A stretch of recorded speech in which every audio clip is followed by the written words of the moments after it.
You're listening to the New York Sports Show, the #1 all New York sports podcast. Hosted by Dominic Konareski. Hello and welcome to the New York Sports Show. I'm Dominic Konareski.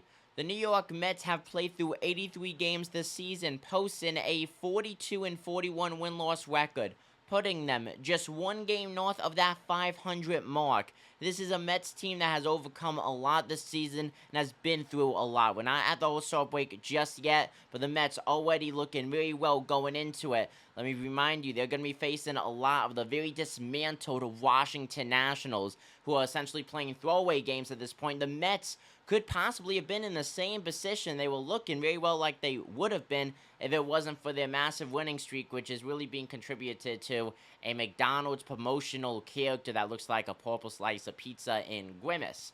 So nevertheless, looking at the strength of schedule for every National League team throughout the rest of this 2024 season, the New York Mets rank on the top first place when it comes to having the easiest strength of schedule to close out their season. So the 42-41 win Mets, this is a very possibility that this Mets squad could end up in the 90 win range.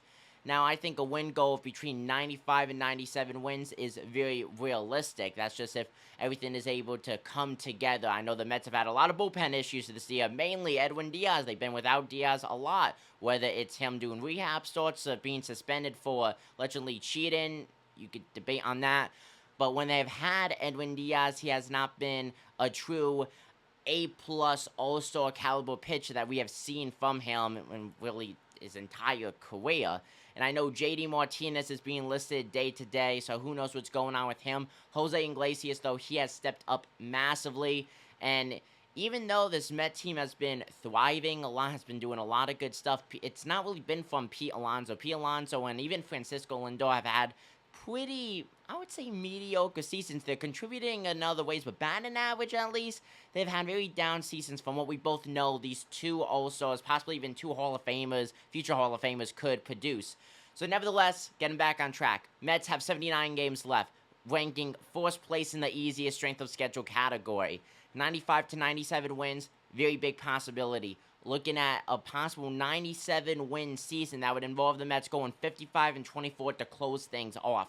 I do think it is possible. It's just a matter of injuries and just being able to stay on a consistent standpoint. If the Mets are able to have winning streaks like they had for that, let's say, week and a half where they were doing absolutely amazing with Grimace being the headline of everything, this Met team could easily win north of 95 games.